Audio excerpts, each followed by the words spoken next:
If you're over 50 and terrified that your skills are not good enough to sell your art, this video is going to calm you down and give you a clear plan. Skills are not separate from income, they are part of it. You look at your work and think, I started too late, I'll never catch up. Your age is not the problem. Not knowing which skills actually lead to income is. In this video, I'll show you the 4 skill buckets that make selling your art easier, so you can stop trying to improve everything at once. Stay to the end because I'll share with you one skill area I would fix first if I was starting again at 50 and wanted to sell my next piece sooner. The biggest reason older artists never sell anything is not a lack of talent. It is that they hide behind the sentence, I'm not good enough yet, without ever defining what good enough actually means. Here is what tends to happen. You tell yourself you will start selling once my work is better. But because better is never defined, you end up in an endless loop of courses, half-finished paintings, and comparison. Meanwhile, people around you are already responding to your work. They're saying, I love that one, and I would hang that. Some might be trying to buy from you, but you do not feel ready, so you stall. At this stage of life, your energy and focus can be more fluctuating than they were at 25. You don't have years to stay in that loop. So our goal today is not to make you perfect. Our goal is to define good enough to start selling in clear, practical terms, so you know where to spend your time. Skills are not separate from income. They are part of it. Instead of a vague mountain called get better at art, I want you to use 4 clear skill buckets that together make selling your art much easier. For selling your art, especially when you're over 50 and your energy can be a bit up and down, I want you to think in 4 skill buckets. Making skills, competent fundamentals in one main lane, drawing or composition, color, and handling your chosen medium. Finishing and presentation, the skills are the ability to finish work cleanly, present it as a coherent body, and photograph it well enough that someone would feel confident in buying. Story and communication, talking and writing about your work in simple language so people understand what they are looking at and why it matters. Simple selling skills, making a clear offer, stating your price without apologizing, that's important, and handling basic logistics like payment, delivery, and boundaries. Everything else is extra. Mastering 20 mediums, perfect realism, fancy art speak, and complicated sales funnels come later if you want them. We're going to walk through each of these 4 buckets and then turn them into a 30-day practice plan you can adapt to your life. Start with the scariest bit, your actual art. Here's some honesty from one artist to another. Buyers do not need you to be the most technically advanced artist in the room. They need you to be confident and consistent enough in one lane that your work feels intentional, not accidental. For selling, your making skills need to be focused. You choose one main medium and style to develop for now. They need to be competent. Your compositions feel deliberate. Your colors are not muddy by accident. Your marks are made with some confidence. Repeatable. You can create several pieces in a similar vein. It wasn't just a lucky fluke. And you can ask yourself, in my chosen medium, do my pieces look like they belong together? If I had to make 3 more like this, could I? If the answer is mostly yes, but I can see some wobbles, you are probably more ready than you think. You do not need to chase every skill. You need to choose one main visual language to grow in for the next 3 to 6 months. The second bucket is where many older artists lose sales without realizing: finishing, coherence, and photographs. A lot of excellent work does not sell because of how it's presented, not because of the art itself. For selling, your finishing and presentation skills include professional looking framing, clean intentional framing or mounting that suits the work and looks ready to hang, creating a small coherent group. Instead of 40 totally different experiments, you bring 6 to 12 pieces that clearly belong together, a mini collection. Decent photographs. Not perfect magazine shots, just in focus, not yellow, not distorted, a clean wall, natural light, or a simple photo setup. Here's a simple test. Would someone be able to imagine this piece on their wall from the photos alone? Do these pieces look like they were made by the same person on purpose? Often improving finishing and photos gives you a faster lift in sales than any amount of new techniques. You realize that polishing how you finish and show your work may be the fastest route to more confident buyers.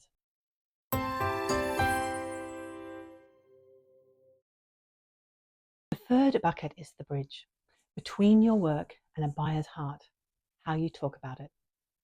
In my 7-step plan, step 4 is how will I be seen and heard?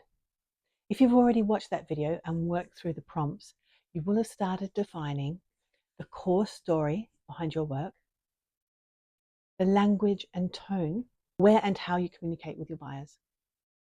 If you've not done that yet, I recommend watching the step 4 video and then coming back to use these as starting tips. For selling, your story and communication skills mean you can explain in 1 or 2 simple sentences what your work is about. You can describe a piece without falling into, I don't know what to say, or complicated jargon.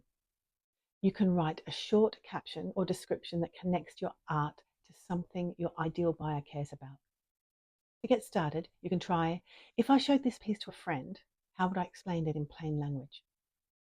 What does this painting capture that a phone photo never could? You don't need a long artist statement. You need helpful, clear, honest phrases that you can repeat. Once you have a few solid ways of talking about your work, marketing stops feeling like pretending and starts feeling like inviting people into something real. The final bucket is where many sensitive older artists freeze, making an actual offer. In my plan, step 3 is what I offer and how I earn. If you've already worked through that step, you should have a sense of your main offers or your products, some starting prices, and basic ways people can buy or inquire. If you haven't, go and watch the step 3 video to define those foundations. Then use this section as a way to practice how you show up with those offers. Your simple selling skills include making a clear offer. For example, these 8 pieces are available this month, or I have 4 commission spots open.